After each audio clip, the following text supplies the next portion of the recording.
What the visit to Silicon Valley taught me, I met with my co-director now, who is probably unique in the sense that he's a technical person who can articulate very well to the layman as well, which is how I sort of got to speak to him. So what you have with somewhere like Silicon Valley is you have a very good mixture of people. How do you see so far, or how do you feel so far, the digitalization steps or digitalization level of Uzbekistan comparing to UK and comparing to other countries that you already cooperating with? You're not under pressure. I think sometimes people put themselves under pressure. I've got to think of an idea. I don't think you have to. I think if you're open-minded and you see the world, or you talk to a number of people, you take the gamble of talking to more people, you might actually come across an idea and think, actually, you know what, 6 months ago I thought this, and I saw this actually adds up with what this person is saying. But then you look at somewhere like China, and if you look at the graph from 2016 to sort of 2020, their rate of digitization through, I think, WePay is what they use, was something like, I don't know, I think it was maybe 1 trillion in 1 year to 26 trillion in transactions. But they've incentivized people to use it. Say, look, if you even down to the street seller. Yeah, that's a very good question, because you're bringing out all my mistakes, Mero.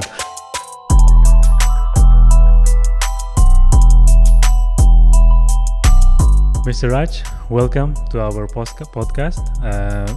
I'm very happy. Welcome to Uzbekistan. Welcome to our podcast. Please tell us briefly about yourself, about your background, your professional career, and also about the company, how you started, what was the initial idea, and last thing, what brings you to Uzbekistan? What do you think? What you are expecting to do in Uzbekistan in terms of business in general? Sure. So thank you for the welcome. It's been an interesting 3.5 weeks in Uzbekistan. So I was born in the UK, obviously Indian background, Indian origins. So essentially, the UK is obviously the only thing I actually know in terms of culture, in terms of living. So obviously growing up in their education system and going to university. I came out of university, got a job in sales in effect, and after a while, probably in the mid sort of 2000s, decided to start my own business, which was doing the same sort of selling scenario, and basically the financial recession in the UK or the Western world, which didn't really affect Asia as much, basically taught me to have a better product, have a better business. I think a lot of the business ideas they were very repetitive. I think there's many people doing the same thing. And the recession basically sort of taught me then that we had to do something, or the company at the time had to do something different. So there was a journey from the sort of 2011 to 2015 of trying to find the best way to do that. And maybe because obviously the background of the UK, you have many international people in the UK, so when you meet and greet with people internationally within the UK, you get some idea of what is available outside. Part of that then drove me to speak to universities in the UK. Yeah. Okay. And realize that they have a lot of IP, a lot of intellectual property. And so my journey started in terms of how can I convert that. And why university? Have you graduated master or PhD there? No. So just randomly. Business economics. Yeah. So my background is not tech by any means. Yeah. And I think the conversion from a sort of economics to sort of a semi-tech background was scary. But like I say, luckily I saw the trend back in 2014. Yeah. And you have to make the step. Yeah. I think that was something which was driven by the changes in the market. Yeah. Raj, very interesting. You said you're from a sales background, right? And how do you feel to start IT projects or start about thinking in IT? You know, for example, you said you started thinking about IT after economical crisis. which happened 2008 and 10. And how hard it was, or what was your step to start IT from sales background? I mean, our viewer might have a question: how difficult to start IT projects or startup ideas or any IT related projects without having IT background? So actually, I would disagree with you, Murad. I didn't pretend to go into IT. So what the trend that was visible at the time was, how do you use, everything's IT, isn't it? So if you don't understand whether you're driving a bus or whether you're cooking or whether you're doing engineering, you have to understand how software works, right? Yeah. So it wasn't so much a case of I had to understand IT or learn how to code. It was a case of how is the world going to change, and how do you get the teacher to understand, right? They have the same challenge I had, coming from a sales background. Yeah. So it wasn't so much that was an issue. It was more a case of I need to know this industry. Yeah.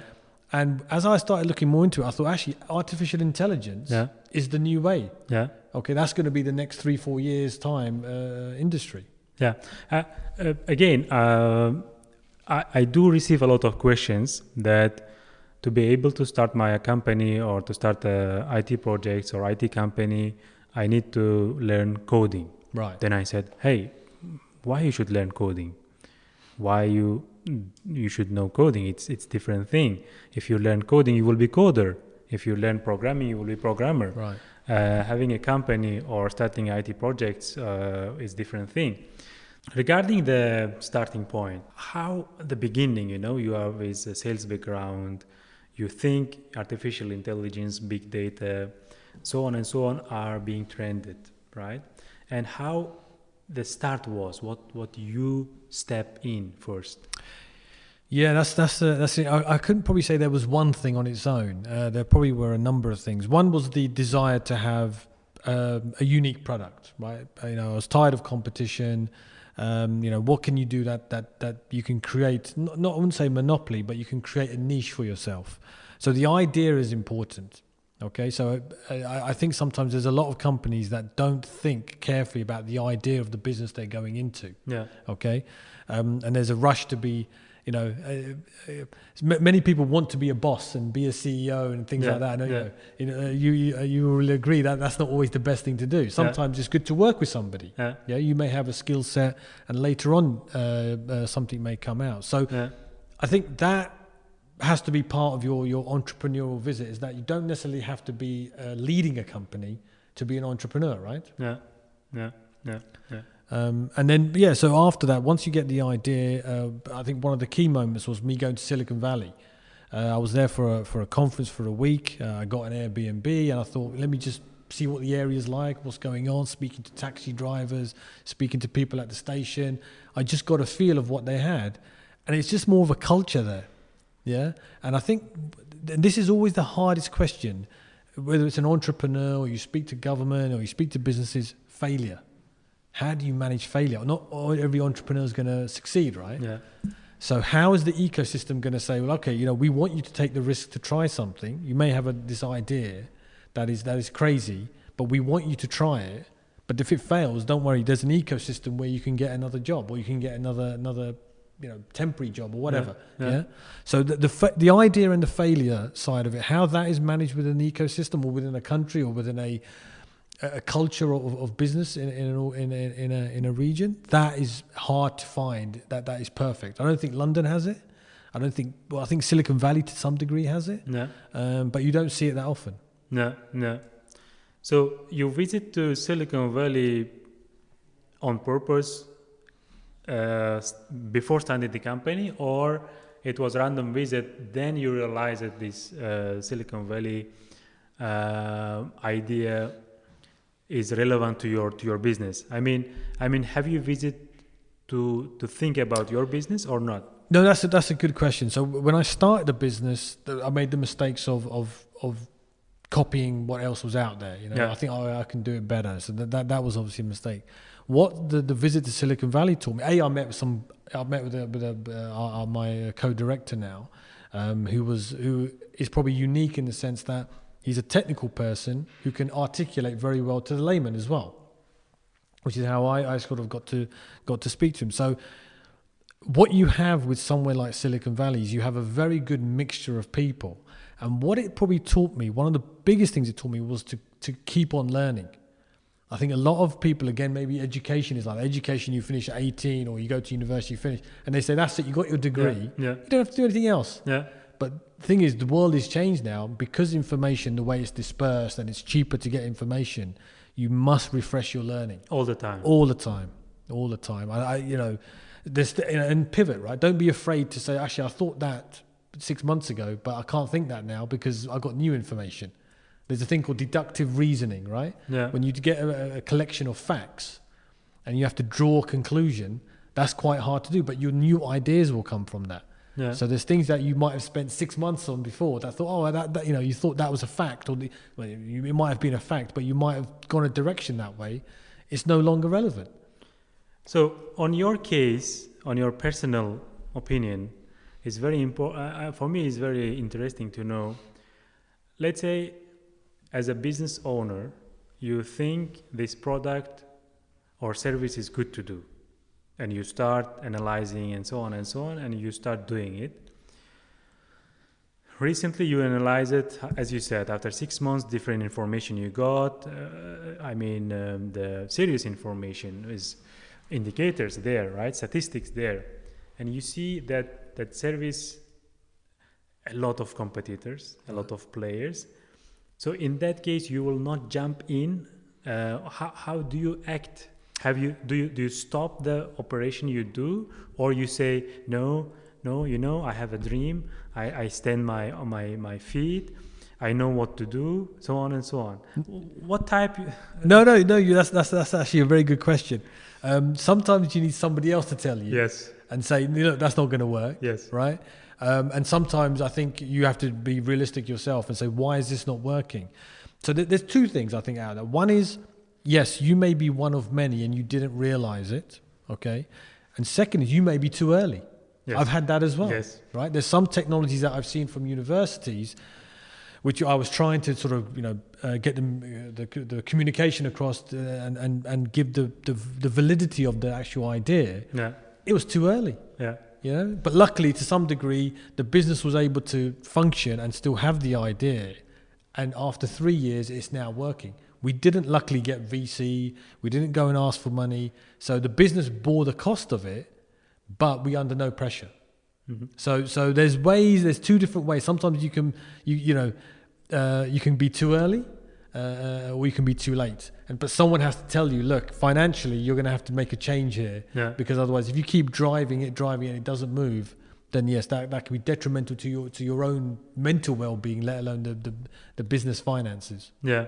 What do you recommend to young people to be on the same level within this information channel? How they get? Do you recommend, for example, reading blogs, IT blogs every day, or watching some special channels, or talking to people? How you usually track the information flow? Yeah, that's a very good point. If you look at your YouTube, okay, so in the UK, for instance, let's take the political example of Trump era and UK era, whatever you want to call it. The problem with the YouTube algorithms is, if you look at something, it just keeps pumping the same things to you. Yes. So in the UK, because it's, let's say, more diverse, or there's more options, let's say, from because of the cultures and obviously the way the history of the country, I do look at things that I may not agree with. Okay, so what happens is you do get information that sometimes is not pleasing to watch or pleasing to see, or you don't agree with it. But you have to take that person's or that organization's point of view. So what that does is, I think, is that it gives you a broader avenue for ideas. And so you're not under pressure. I think sometimes people put themselves under pressure. I've got to think of an idea. I don't think you have to. I think if you're open-minded and you see the world, or you talk to a number of people, you take the gamble of talking to more people, you might actually come across an idea and think, actually, 6 months ago I thought this, and I saw this actually adds up with what this person is saying. So I don't think people should put themselves under pressure to get an idea, but you should be more open-minded to take in new types of information. Yeah. Perfect. Okay. So sorry, I interrupted with that. The company starting. Yeah. So you started with sales background, and what was the initial idea of your company? Have you started like as a software developer or distributor or marketing? What was the initial start and what you are at this moment? Today. Okay, that's a good question. The focus. Yeah. So I think. Yeah. So what we started as probably sales and marketing company, a branding company, if you like, and we were at the stage where the market was changing from analog CCTV to IP CCTV, and we started probably at the right time, but we underestimated the cost of marketing. Yeah. Right. Because while we had some marketing experience in the organization, we didn't estimate properly, or we didn't calculate properly what that marketing cost would be. And I think UK companies generally, because the market size of the UK, while it's English speaking and you've got access to America, whatever, the cost of marketing can still be very high. And so we went from a sales and marketing into a product development, because again, the UK, we talked about this before, is 1% of the world's population, but it has 16% of the world's research. And the UK government actually does a very good job, I think, in terms of creating grants and incentives for the researchers. The bad thing is that obviously there's not commercialized. So when we saw the opportunity within us as a UK company, thinking, okay, we can't sales and marketing is not really our speciality. Europe has many, many different languages as well. So you don't have that economies of scale really. Each country is different. Yeah. Why don't we just become more of a product development? So I wouldn't even say software or hardware. I'd just say product development. Yeah. Because our CTO, for instance, his experience is software and chip design. Yeah. So he's got quite a unique talent where he can do what they call it, co-creating hardware and software at the same time, right? So because we deal a lot with high performance systems and artificial intelligence based software, we're basically saying we're more of a product design company, and then we leave the sales and marketing to local partners.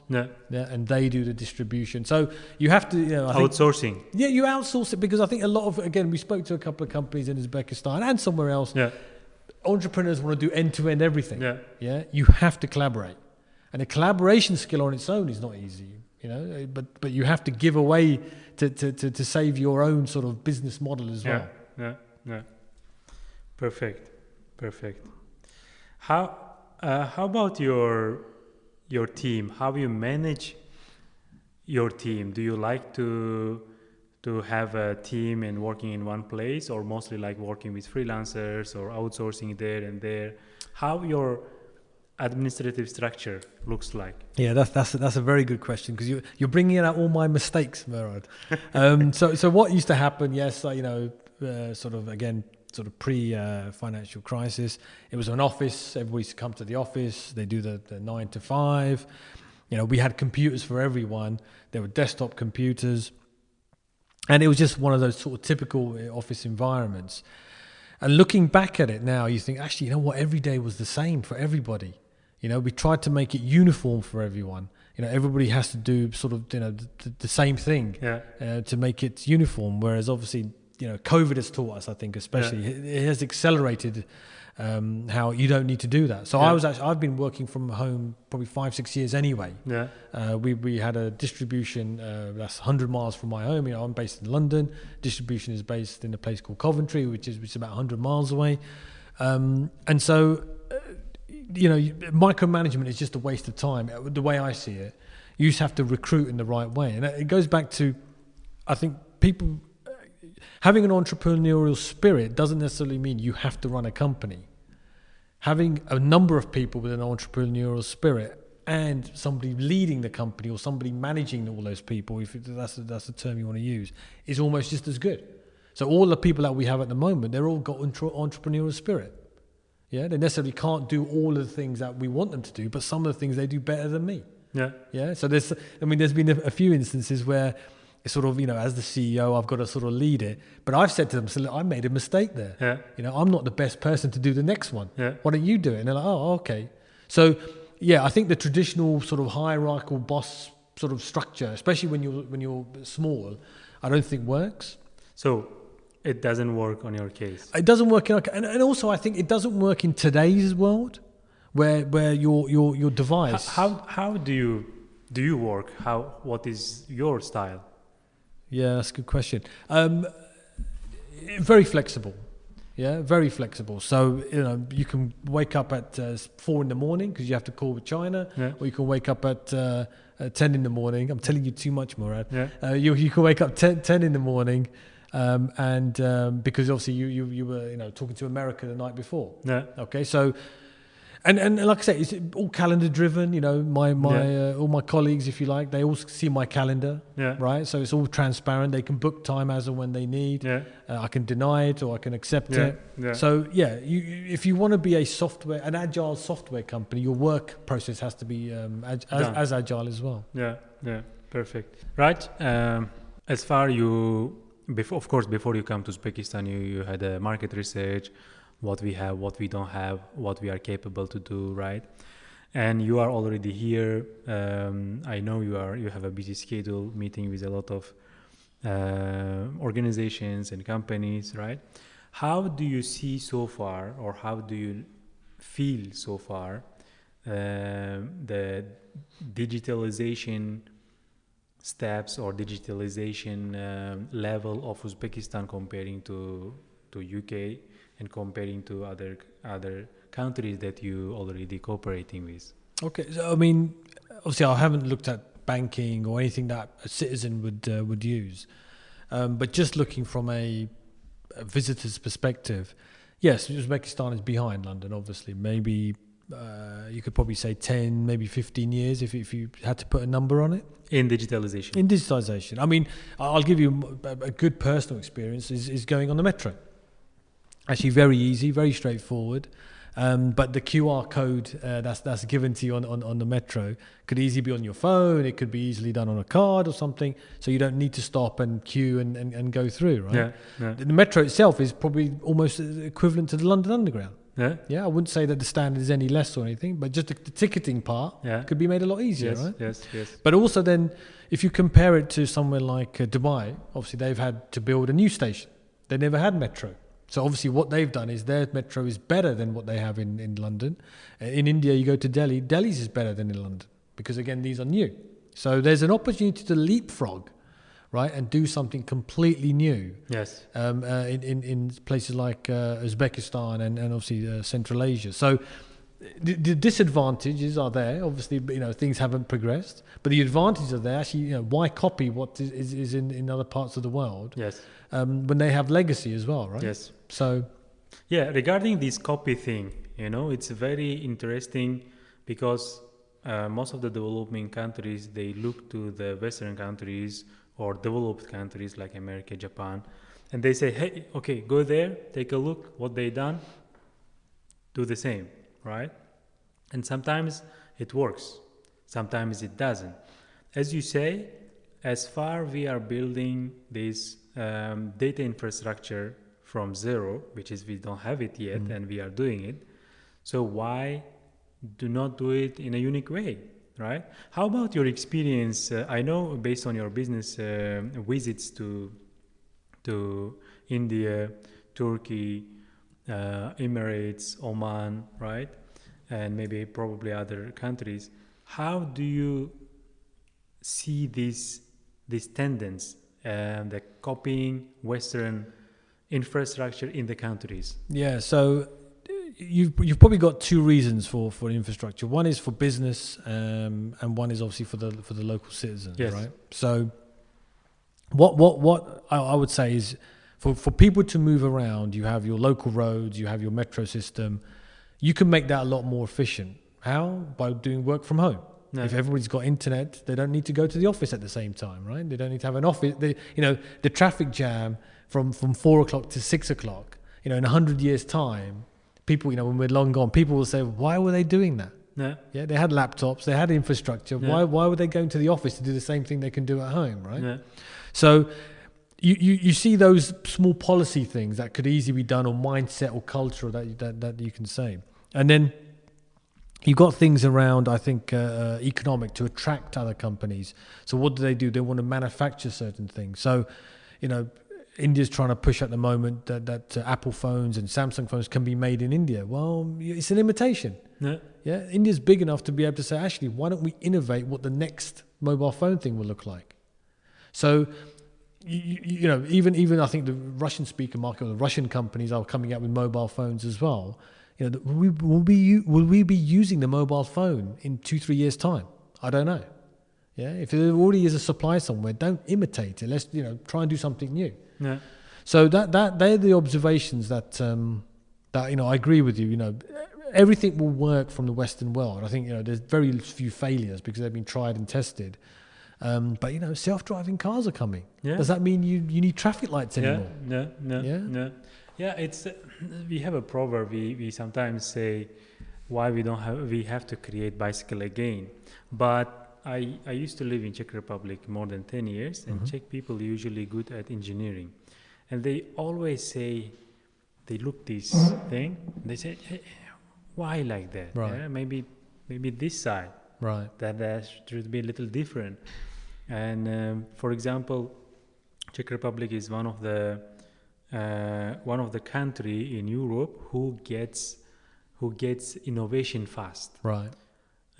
Self-driving bicycles there. Right. You can go to it's a tourist based. For example, Prague, one of the best place for tourists. Mm-hmm. So you can get a electronic bicycle by one click, right. one touch.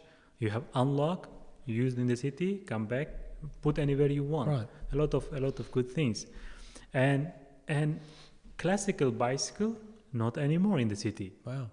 It's electronic everything. Yeah.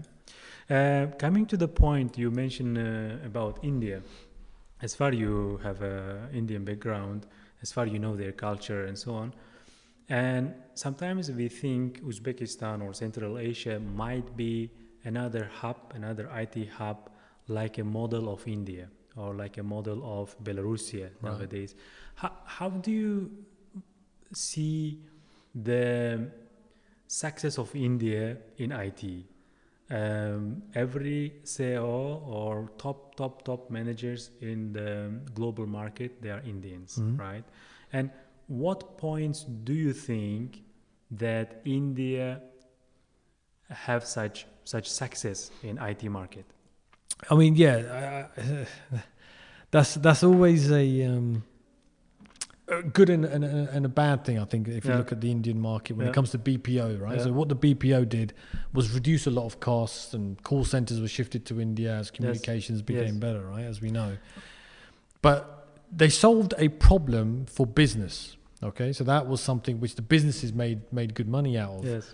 But what tends to happen with businesses is that they don't really, large companies don't really probably innovate as much as they need to. Okay, because if their cash is coming in, the shareholders are happy, and that's how usually these things work. I think China's maybe a bit different. They look more longer term as well. But if you look at if a country where I think Uzbekistan is potentially from what I've seen a bit different, is that they're not looking to copy essentially India's model of outsourcing. Yeah. Okay, I think there is more of an innovative spirit here. Yeah. The advantage, to some degree, that Estonia had. I think if you know in 2007, they had you talk about Czech Republic, and I think Estonia are sort of similar in this. I don't know what sparked Czech Republic's IT, yes. but Estonia had the big cyber attack. Yeah, they have better. And they did everything digitized, and it's got the best cyber security. And so, but once you find out what the country's problem is, but the government drove it. Yeah, the government decided, okay, look, we can't, have our national electricity grid failing. Yeah. We need to have the best cybersecurity. We need to have the best digitization of citizens and things like that. So they drove it, and then now they've got an ecosystem of some of the best developers, high value. Okay, not in India you can get a web developer now for $100 a day, let's say. Yeah. So with Uzbekistan, they've got to make a choice. Do they go? Okay, do we just want to have mass sort of call centers? And then we cater to the Russian speaking market or English speaking market, because there's obviously many English speakers here. Or do we do a mix of both? I think India still has a lot of AI engineers, which are growing, which is fine. Yeah. But there has to be a strong sort of case for both. Yeah. Or at least you drive one. Yeah. And then the other one will come on its own, perhaps. Yeah. Thank you very much. Good. And another couple of things about the Bikal is currently working on mostly AI-based technologies, data mining, big data, and a lot of research projects. How do you see future of these technologies in the business on business behalf? So you sort of mentioned it earlier when we talked about the ideas. So the approach we have is, like I said, we have the university ideas. If in a way, we've outsourced our ideas to the universities, which is, we have plenty of those. Yeah. But the way that we drive it is through what we call domain experts.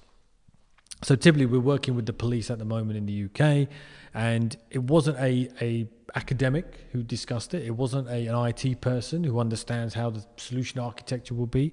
It was an ex-police officer. Yeah. So this ex-police officer has 33 years of experience. We had to explain AI to him and how it would work. And then he said, he was actually doing almost our feature engineering. Yeah. Right? And saying, well, actually, you can't do this, but you can use this. And even some of the regulatory stuff around data, he was informing us.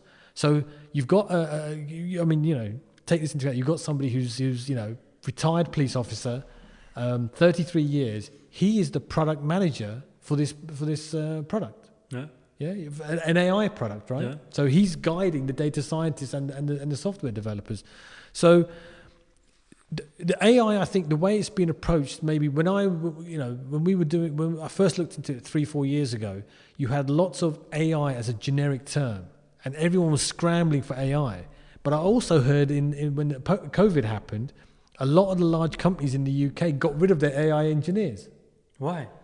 Again, I don't think they understood it. I think they had to have AI people in there, but when they wanted to cut costs, they're like, oh, actually get rid of these guys, because they're probably the most expensive as well. But they're the ones who really are the ones that you needed during that period. You see what I mean? So I think there's not an understanding behind it. So in terms of your own business, make sure you do an AI that has a meaning behind it. Yeah. Yeah. Don't just say, I'm doing this. Oh, it's AI. It's AI. Well, where's the code? Yeah. What is the mathematics behind this? What's the application? So we're very, very, we don't say, oh, we're going to use AI to stop fraud. We say we're going to use AI to stop this type of fraud, which is very specific and has a monetary value behind it. Yeah. When we talk about this big data and AI, I think mentality has a big role. For example, developing countries does have black market and white market, right? That you do the accounting sometimes in a hidden way, sometimes in an open way.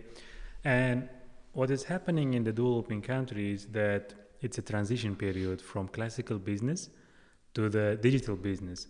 And when we talk about in the classical business, everything in a paper, nothing is transparent, right?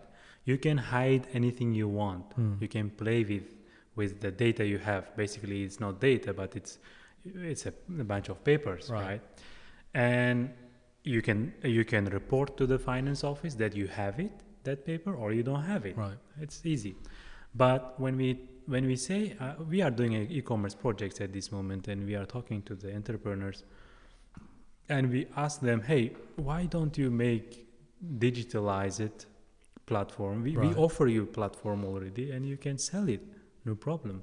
They are saying, hi, it's good, thank you, it's very good, but how about my transactions? How about my data? How about that and that?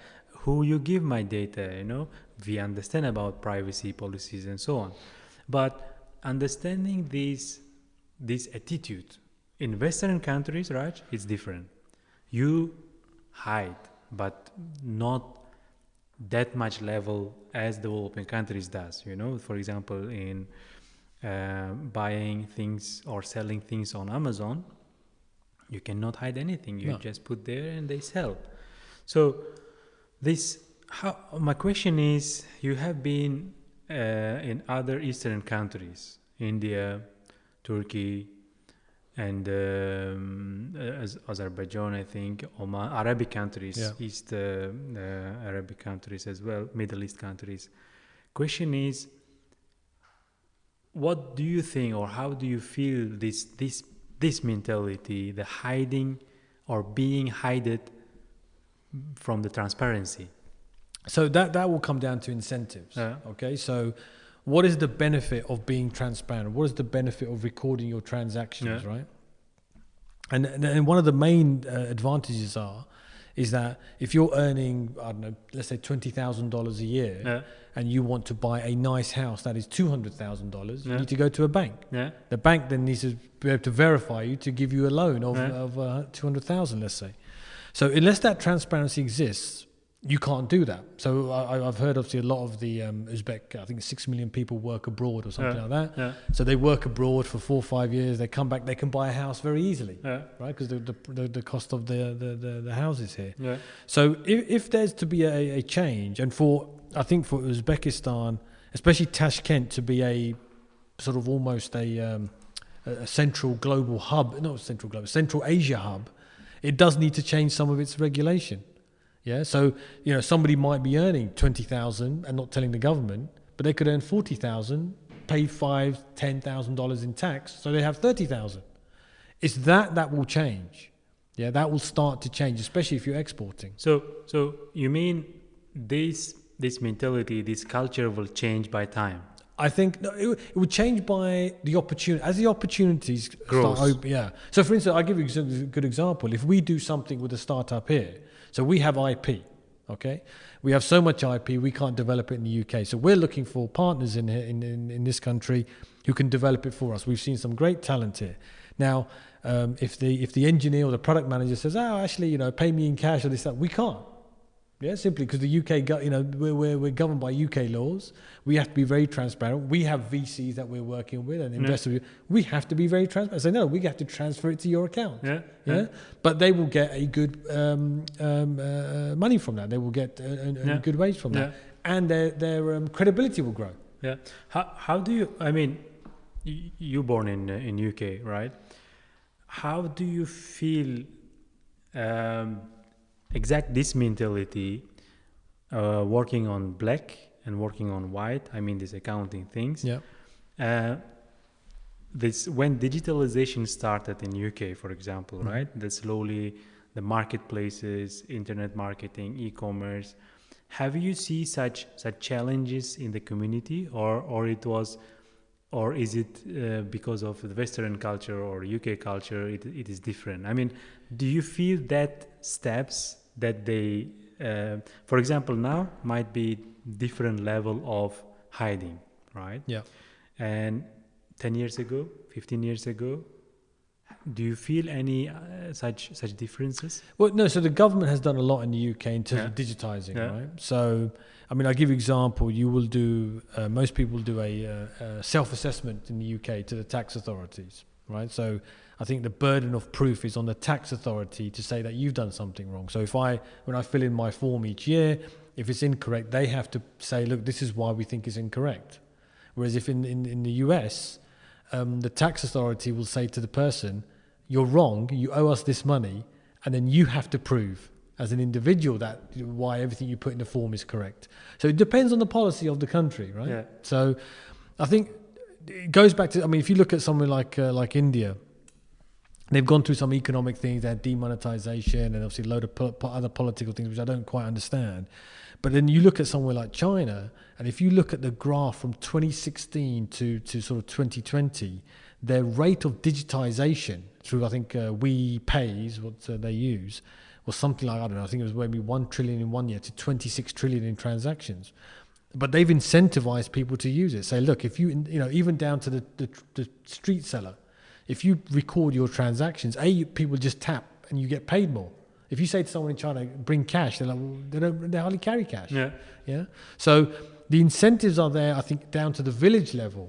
If the connectivity's there and they can pass data and they can have a new type of bank, which is app only type bank, that digitization will automatically make it convenient for many people. Yeah. Perfect. Raj, let's come. The main topic is about your visit to Uzbekistan, right? And you are from UK. Your business is good. You a lot of clients you have. Everything is okay. What brings you to Uzbekistan? Number of things. I think the emerging economy is definitely one of the key factors. To what state that is, you have to come here to be able to assess it. Localization, I think, of product. I think the days when you bring a UK product and say, you don't adjust it and you try and sell it, those days have gone. Every country now has a distinctive culture, a distinctive problem. And so you need to localize it. So we need to talk to developers. We need to talk to integrators who will localize the product. And then thirdly, I think to basically develop product here. In the UK, I think we've got opportunities where we are doing some innovation, but we've got capacity to do more. So we're looking at opportunities where there's data is available and people have an understanding. And honestly, how do you see opportunity here after your couple of round of talks? So I think there's the way that the system, I think, is set up in terms of certain institutions that I've seen that are sort of semi-government, private. There's an ecosystem there, definitely, right? There's a collaborative opportunity for sure. So we went to the Ministry of Innovation, and that was an eye opener. They've got a sort of speaking session in the middle of the building for developers to have ad hoc meetings. So from an ecosystem perspective, within 4 weeks, that's a short period of time. We've had a technical call already with our CTO and the data scientists here. So technical capability, I think, exists here. Ideas maybe not as much. But I think the private sector and the public sector understand that data is important. Yes. And so I think while at the moment we have the ideas, I think eventually the economy here or the entrepreneurs here will find their own ideas. So we have a window that we think we can we don't want to just come in and say, look, we've got this idea. We want to work with local partners because they may give us an idea. There is that as well. Perfect. How do you see opportunity to collaborate with software engineers? For example, we have government programs called 1 million Uzbek coders. Honestly, now programming tendency, IT programming tendency is a lot of IT schools are there, and thousands of young generation are having programming studies. How do you see, if you feel to make it software engineer or use it on your projects, software engineers from Uzbekistan, do you see, is it reliable, feasible, or don't you feel technically, do you have a technical trust on that? So like I said, we've had one sort of technical meeting already around deep learning and machine learning capability. I think there was the only thing I would say that probably didn't exist within the guy that we spoke to. So let's say he's got 4 or 5 years experience, which is not bad still. And I think we're willing to take the risk. To be honest, I think it's one of those sort of things where, yes, I think Russia has good engineers and things like that, but there is this pocket, I think, in Central Asia. 1 million coders, okay, I don't know how long that'll take. But like I said, the data industry, one of the ministries said to us, we don't have perfect data. We don't have data in computers. Some of it's still on paper. I said, well, it's data. So even if you can get a school leaver to scan data and have an OCR pick it up, that's a data job. That's a data industry job, right? So that understanding and that ability to sort of extract the most out of your own data, I think, is people do understand it. Yeah. It's not so isolated that people don't understand it. Honestly, this data industry, you use a good term, is not yet in our country, honestly, because at this moment we are collecting data level. Mm-hmm. We are collecting data, or we are basically transforming from classical approach to the digitalization approach. And I think after this digitalization period, then data industry period will start, which is in UK or in Western countries. At this moment they are there, right? Or even post data industry period. I mean, I definitely agree with you. The Western world has plenty of data. The other issue they have is that they have lots of regulation. Yeah, almost so much regulation you can't move. So I think there's maybe 3 or 4 different acts of parliament that regulate the use of health data or other sort of private data, which is good. Obviously, you need that, but it turns everybody into there's a fear aspect, right? So you've got the entrepreneur who's out there trying to take a risk and got an idea, and they need a bit of help because this data would validate their idea, right? Yeah. So how long does the entrepreneur wait? Yeah. We have, I think, certain competitions sometimes in the UK where they say, "Oh, apply for this today, and in 3 months we'll tell you the result." A small company cannot last 3 months waiting for something to happen. Yeah. So there's good things that happen within the UK which I think do help and drive innovation. And there's a very good company out, Wise, it used to be called TransferWise. They disrupted foreign currency payments. They basically circumvented the banks almost, right? And their software is very, very clever. But obviously they got big backing as well, right? I think they were ex-bankers. I'm not sure actually who got that.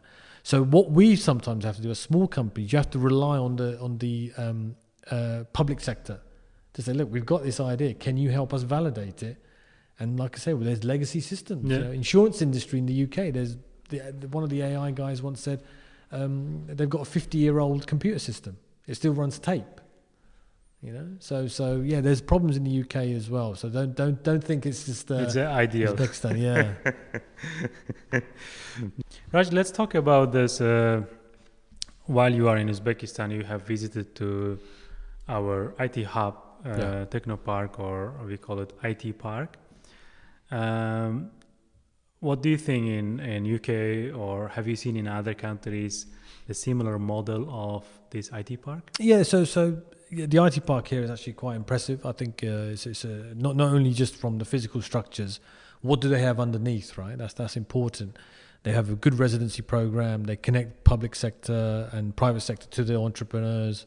So that's important, I think, as well. Whether they do any more help around, business formation or scaling or things like that, I haven't looked into. So in the UK, you've got things like connected catapults. Well, they call them catapults. So it could be high value manufacturing catapult, life sciences catapult, connected cities catapult. So they're government funded. And so they are not only IT oriented. General. Well, I mean, you could say they're tech orientated, yeah. So you could have a new material, right? That's a high value manufacturing, right? Type of thing. So that's a good point. So they're all government funded catapults, but they're only up to the point where it's not a startup. You have to have an MVP, go past a certain stage. And then they fund it. Then they only connect you to people. Yeah. Okay, but at least you're within a community. So being an entrepreneur is very lonely. Okay, especially if there's only maybe 2 or 3 of you. Yeah. So the hub is actually quite good. You go to, and obviously you can exchange ideas. Obviously in COVID that probably would have suffered. So that's the public sector ones. Yeah. I haven't seen any private sector in the UK. I've seen some in the US. Our CTO has actually been part of, I think, 3. Yeah. Citrix, Intel, and Alchemist. Yeah. And so his experience of those is they actually give you money. Yeah. Right, because they want a piece of the action as well. Yeah. They'll assess you more. They'll be more rigorous, I think, as well. So that's where you've got to strike the balance. Is to have. I think IT Park is good because it's both public and private sector. Yeah. Yeah. Perfect. Talking to this this IT park is, of course, is government finance, government oriented. How a lot of viewers might have questioned that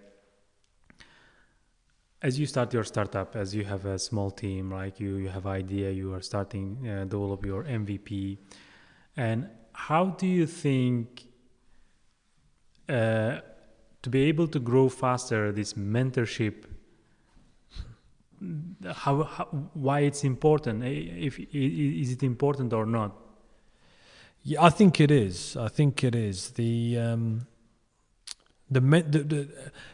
An accelerator or incubator can provide that, I think, to some degree. Okay, but they will have number of residents. They may be doing hot desks. They may be a load of other services they're providing.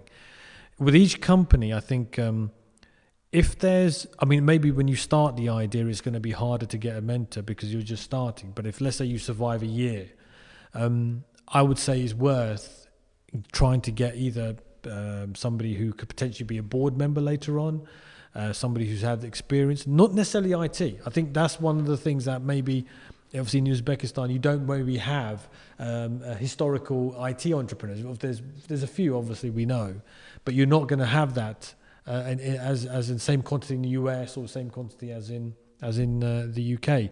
So business itself has not really changed, has it, from sort of Silk Road times, Yes. let's say. Yes. Right? Business is still business, people and communication and doing things. Yeah. So I don't think I think mentors, don't discount age. Yes. Having somebody who's, far senior to you. Yes. If they're willing to sort of help and provide some advice, and they can say, I don't know. Yeah. Yeah. I think somebody who's truthful with the entrepreneur is almost good enough to have as a sounding board. Yeah. Yeah. And also, most of our viewers is young people. 60% of the population are young people in Uzbekistan, and there's social media used by young people. So the idea is, what do you recommend to new starters of their business in IT, right? Or even, first question is, before start, what do you recommend them to do before they start their business? Yeah, that's the recommend. That's a hard one. One of the things that has come out from this trip is that from the few young people I have met, as I said, they're in their 20s. Obviously they've had a history of 3-4 years of doing things already, which is great. So I would say to anyone who's, let's say, 15 or 16, if you can get an internship, right, whether it be 2 days a week or something, if you're getting coffees for the engineers, if you're picking up their dry cleaning, however it is, do the internship. That I think you when you're young, you don't need the money as much, right?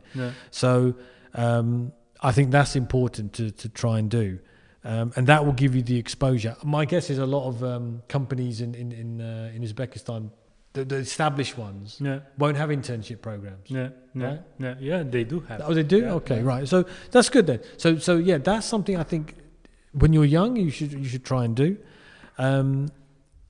And then you'll probably realize, if you see a startup, in a small room, 5-6 people, and they're there on a Sunday, you might think, entrepreneurship may not be for me, right? Because you don't want to just do the idea for the sake of the idea. So that's probably the one key point I would say. Yeah, perfect. And how about so you have internship, you have it, and then you think you are good to start. And when you think you are good to start? You ask me some tough questions, Morad. What do you think? On your case. Yeah. The thing is, there's never, it goes back to that, once you get a job, there's plenty of people out there that, once they get a job, leaving the job is going to be very hard, right? Because, having a weekend is very good to have, right? And being able to chill out after 5 o'clock and 6 o'clock is good to have. And this probably goes back to the mentorship, doesn't it, to some degree? If you have somebody, maybe not obviously as a business mentor, but someone who's older, you can bounce the idea off. If somebody if you go to somebody and say, I've got this good job and I've got this idea, and their mentality is, oh, you should always go for the job, that's the wrong person to speak to, right? So somewhere like IT Park, I don't know if IT Park opens up and gives advice like that. If they do, then that's a great thing to do. So when to start? I don't know. I have to be very honest with you that I'm not sure. I don't want to say to somebody, oh, start straight away. I'm not sure. It depends on the person. Yeah. One more question. I hope it's not tough question. A lot of questions on social media, they ask to be able to start the IT or to be able to be programmer, university is not required.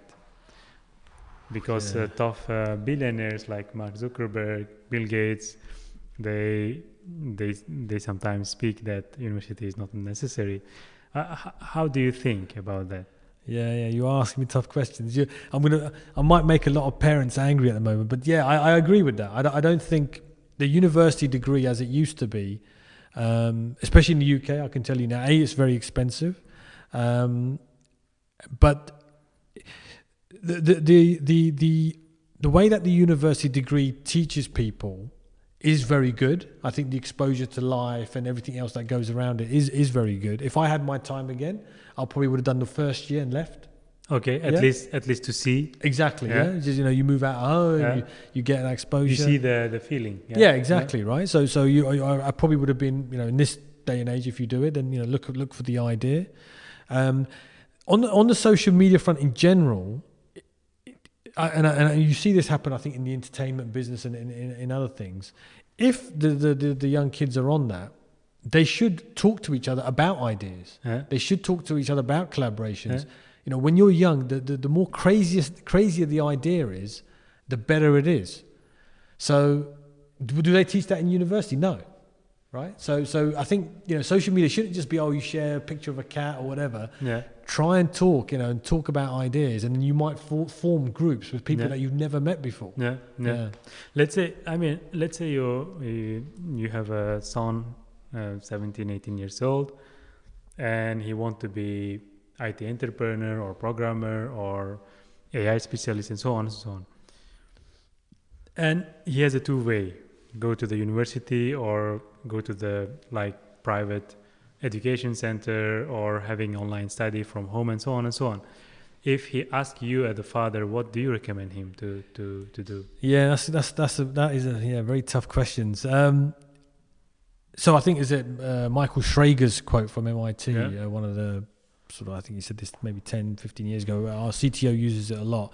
The world has changed where it used to be all about research and development. Now it's about experimentation. So what you had to probably go to an institute or a university lab to do, you can almost do at home. A Raspberry Pi is a small computer now, isn't it? You can set them up. I know the ex-head of data science at British Gas, for instance, in the UK. He started a data science department with 4 second-hand laptops. Right? And they mimicked the data lake and how they were going to use the company's data, and then they grew it from there. Right? So experimentation can be done at any time. If someone has a true passion or an interest in it, then they should just do it themselves. And if the university gets in the way, they have to make a decision, don't they? Do they go university or they have this other option? That, in the UK, kids, when I was growing up, kids were doing delivering newspapers, right? And you might work in a shop. Those days have gone now, right? You got a laptop. It doesn't have to be the best laptop, but you can look up anything now. So I think education shouldn't get in the way. Use the free information, experiment, and try new things. And another question from UK. The young generation of UK to be able to study IT well, where they are having study in UK only, or they think like America or Japan is better to study in IT? Yeah, okay. I don't know. I think the UK actually does quite well. I think it actually attracts quite a lot of talent, especially when it comes to the AI side of things and the computer science. The one thing the UK lacks is the balance of gender. I think some of the stats are around 10% are women. in IT. In the IT and the computer science courses in the UK. In Oman, it's 80% are women, right? Which you never thought. And the UAE is 50%. 50% women are in IT. In IT, in the courses in UAE. Yeah. In Oman, it's 80. 80. Not 18, 80. In Oman. In Oman are women. Muslims. It's right? interesting. Right? So you mean they are having studies so far? Yeah, they're doing IT. Not in the industry? Yeah, no, so that's how many graduate every year. 80% of them are women. And in UK, it's only 10%. It's probably, some places it might even be 5. So you see what I mean? Yeah. So I don't know if that's whether they're going abroad or whatever for that. I don't think so. I think there might be some exceptional who go to Harvard, MIT, and things like that. There probably is some of that that goes on. But traditionally, the UK, the University of Liverpool has one of the best computer science departments in the country, right? And they're quite high ranked globally as well. So the UK, I think, university-wise, not a problem. Yeah. But I think the gender balance side of it makes it is a little bit embarrassing, I think. Which, but you're surprised by that Oman stat, right? Yeah. Perfect. Right before we end, to our viewers, if you have last thoughts, comments, suggestions, and so on, please welcome. Yeah, I mean, I think.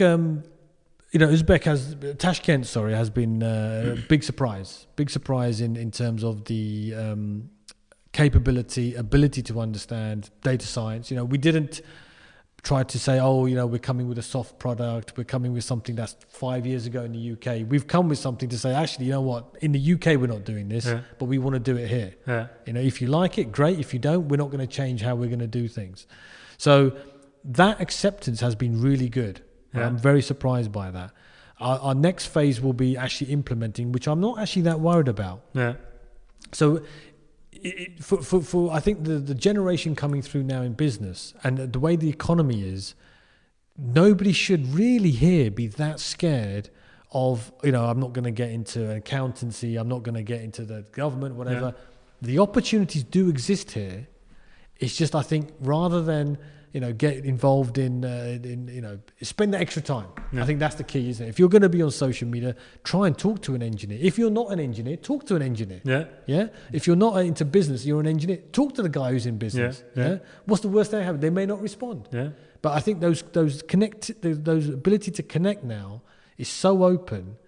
It should be used for something to help the country actually become what it potentially could be. So now is a great opportunity for that. Yeah, thank you very much. Thank you very much, Mr. Raj, for your time today. Thank you. And we wish you all the best in future collaborations in Uzbekistan, and we wish you to see you here again in other talks. You are welcome all the time. Great.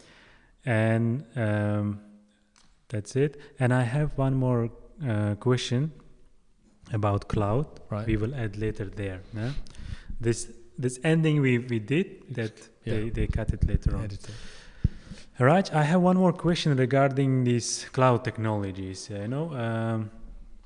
In UK and as well as Western countries, this classical approach, data centers, saving data in the physical server and in one of the corner of your office, and the different facility cables, Firefox and so on. Not Firefox, I mean there's UPS and so on. Firewalls, I mean, but in developing countries, it's still, of course, we are using public cloud services, Amazon, Google, right? But what do you see any other alternatives or opportunities in this way, in this sphere? So this basically comes back down to data, I think, right? So the public cloud, while yes, it's very convenient and very effective, we have found in certain parts of the UK now, there's a repatriation, they call it. So where data was given to AWS, given to Google, given to Microsoft Azure, you lose the control. For every one data center job, you create 3 indirect jobs. That comes from Google's own statistics, right? And not only that, you need to have engineering locally. COVID has taught us that. Manufacturing is meant to be localized as much as possible because supply of PPE wasn't possible, right? So yes, the cloud is very beneficial. The public cloud, the large tech companies have done obviously a great service to everybody. They've saved them a lot of time. But again, now's the time, for I think Uzbekistan or the region to collaborate, perhaps, Central Asia, and form your own type of cloud service or cloud regulation or data processing, however that should be. Don't look at the AWS as the benchmark. Look at how other countries have said it. Well, you know what? That's been good, but that's been bad. Research something before it's implemented. Of course. Yeah, I think that's one of the things around cloud is there's more to it, and there will be more to it as it becomes more machine to machine, as 5G comes in. Yeah. Thank you very much. Thank you.